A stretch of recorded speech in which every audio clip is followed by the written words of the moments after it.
kwamba taifa hili litaendelea kuhakikisha linalinda uhai wa wananchi wake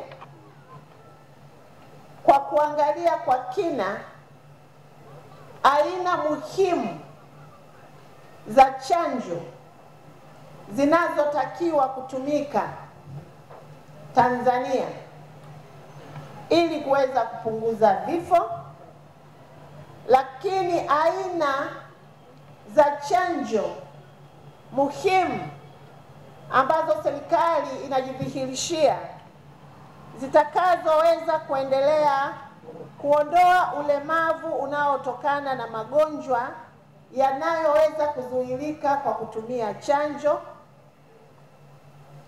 Kwa hiyo ndugu zangu wananchi wa mkoa wa Tabora na manispaa hii ya Tabora, ninawashukuruni sana kwa kujitokeza kwa wingi kwenye maadhimisho haya katika mkoa wetu, tukiwawakilisha Watanzania wengine kuhabarishwa ajenda hii muhimu ya matumizi ya chanjo kwa ustawi wa wananchi na afya za wananchi kwenye taifa letu.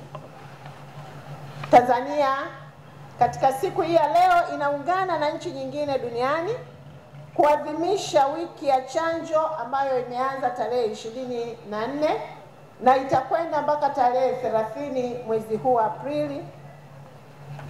Na hakika kama taifa tutatumia wiki hii kuhamasisha lakini kuelimisha jamii kuhusu umuhimu wa huduma za chanjo katika kukinga magonjwa yanayozuilika, kuepusha vifo na kuhakikisha kwamba vifo, ulemavu unaoweza kutokea ama ukapatikana nchini pale ambapo huduma ya chanjo haijatekelezwa vizuri, basi tunajitahidi kuzuia madhara hayo. Wiki hii pia tutaitumia kuhamasisha na kuzifikia familia za wananchi katika taifa letu, na hasa wale wenye watoto wadogo ambao hawakubahatika kupata chanjo ama hawajakamilisha ratiba zao za mzunguko wa chanjo. Wawapeleke watoto hao katika vituo vya kutolea huduma vya serikali na vituo binafsi ili watoto wapate chanjo ikiwa ni haki yao ya kimsingi. Na ndio maana hata leo mimi na kaimu mkuu wa mkoa, lakini vile vile tukishirikiana na mkurugenzi mkazi wa WHO, na sisi tumeshiriki kwa maelekezo ya wataalam na usimamizi wa wataalam kuhamasisha kutoa chanjo za matone kwa watoto wetu ili kuweza kuwakinga na madhara ambayo nimekwisha kuyaeleza. Kauli mbiu yetu mwaka huu inatutaka wananchi kwa pamoja tuungane kuwezesha walengwa wote wapate chanjo, ikiwa ni watoto, ikiwa ni watu wazima kwa namna moja ama nyingine. Na mmeona chanjo dhidi ya ugonjwa wa COVID ambavyo imeweza kutusaidia kupambana na ugonjwa huo na kufanya ugonjwa wa COVID usiendelee kuwa tishio katika taifa letu. Kwa hiyo wote kwa pamoja kama Watanzania ni walengwa wa kupata chanjo baada ya mamlaka zetu na taratibu za kiserikali pale zinapokuwa zimejithibitishia usalama na umuhimu wa matumizi ya chanjo hizo. Tuna kila sababu ya kushiriki. Kila mmoja katika wiki hii ana wajibu wa kuhakikisha mtoto wake, mjukuu wake, mtoto wa jirani au mlengwa mwingine yeyote amepata haki hii ya msingi ya kupatiwa chanjo ili kumkinga asipatwe na magonjwa yanayoweza kuzuilika kwa kutumia chanjo, lakini asihatarishe watoto wengine kuwaletea magonjwa kwa sababu ya kuto kuchanjwa.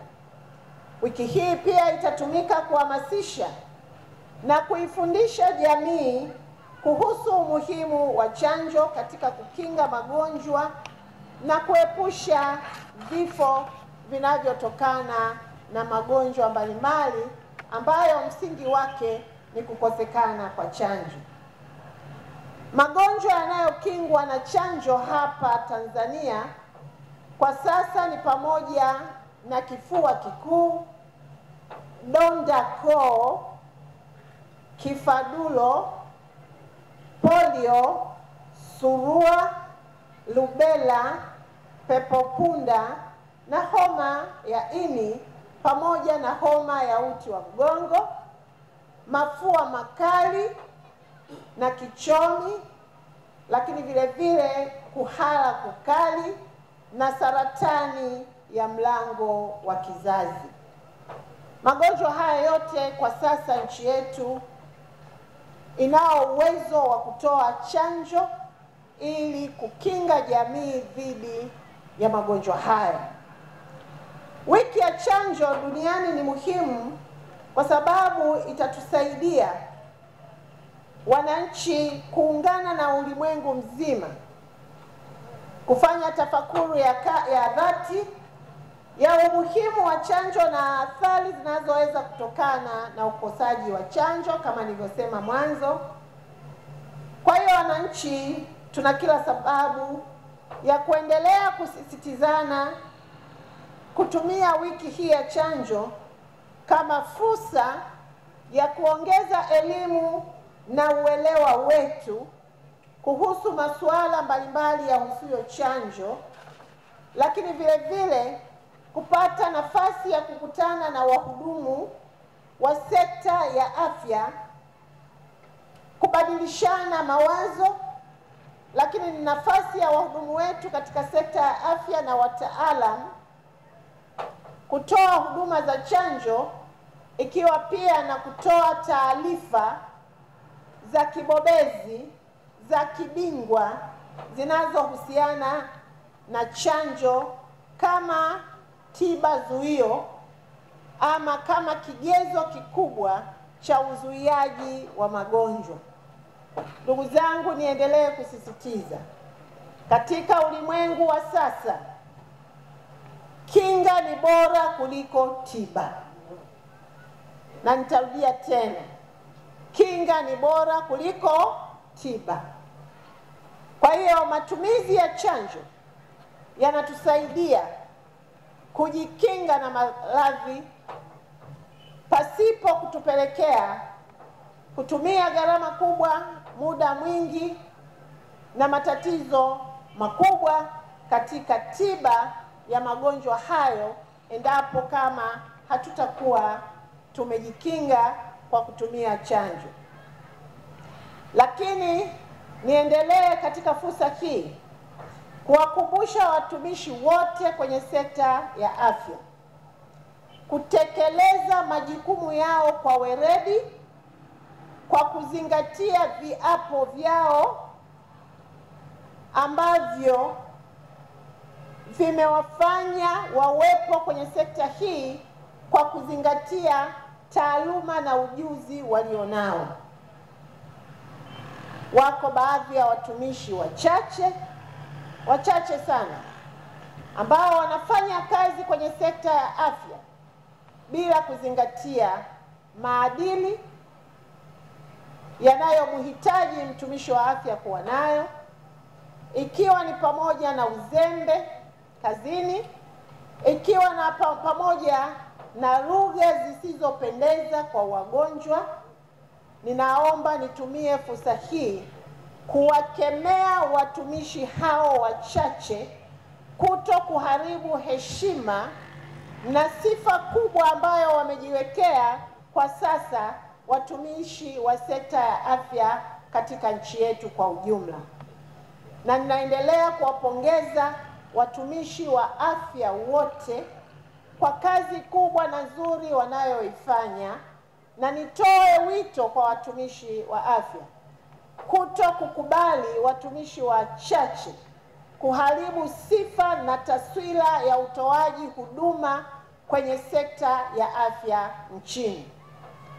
Na nitoe wito kwa viongozi ambao tumeambatana hapa na viongozi wote wa sekta ya afya nchini kuendelea kuwabaini watumishi hao wachache na kuchukua hatua, lakini kuendelea kuwatia moyo watumishi wetu wa sekta ya afya kwa kuwa wanafanya kazi kubwa ya kuokoa maisha ya wananchi wa Tanzania, na mimi naomba tuwapigie makofi watumishi wetu wa sekta ya afya kwa kazi hiyo kubwa. Ndugu zangu, maadhimisho haya yanafanyika sambamba na utoaji wa chanjo, ikiwemo chanjo ya kujikinga na saratani ya mlango wa kizazi kwa mabinti wenye umri wa miaka 9. Ninaomba tuendelee kuhamasisha familia zetu kuhakikisha mabinti hao wanakingwa na saratani ya mlango wa kizazi.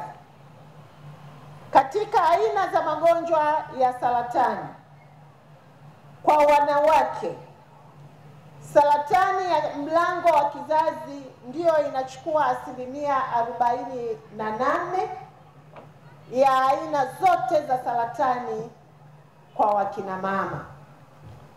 Kwa hiyo kuna kila sababu ya kuchukua maamuzi sahihi kwa wakati sahihi tulionao sasa, kuhakikisha tunawalinda mabinti zetu dhidi ya saratani hiyo. Saratani imekuwa ni miongoni mwa magonjwa yasiyoambukiza lakini yanayoongezeka kwa kasi. Na sasa tunaendelea kufanya vizuri katika kuwalinda akina mama wakati wa uzazi. Na ndugu zangu wananchi wa Tabora, ni lazima tuinue mikono yetu na moyo wa shukrani kwa Mheshimiwa Rais wa Jamhuri ya Muungano wa Tanzania na Amiri Jeshi Mkuu Dr. Samia Suluhu Hassan, katika kipindi kifupi akiwa makamu wa rais na sasa akiwa rais wa Jamhuri ya Muungano wa Tanzania, miongoni mwa vita ambavyo amevipigana kwa nguvu zake zote, akishirikiana na madaktari wetu na watumishi wa sekta ya afya, ni kuhakikisha anawaokoa wakina mama wa Tabora na wakina mama wa nchi nzima na vifo pale wanapokwenda kujifungua. Tupige makofi mengi kwa Mheshimiwa Rais. Ndugu zangu wananchi wa Tabora, ni muda mfupi uliopita, katika kila vizazi hai 100 wakati wa uzazi, akina mama 556 walikuwa wanakufa, wanapoteza maisha. Lakini Mheshimiwa Rais amefanya kazi nzuri. Leo vifo hivyo tumevipunguza.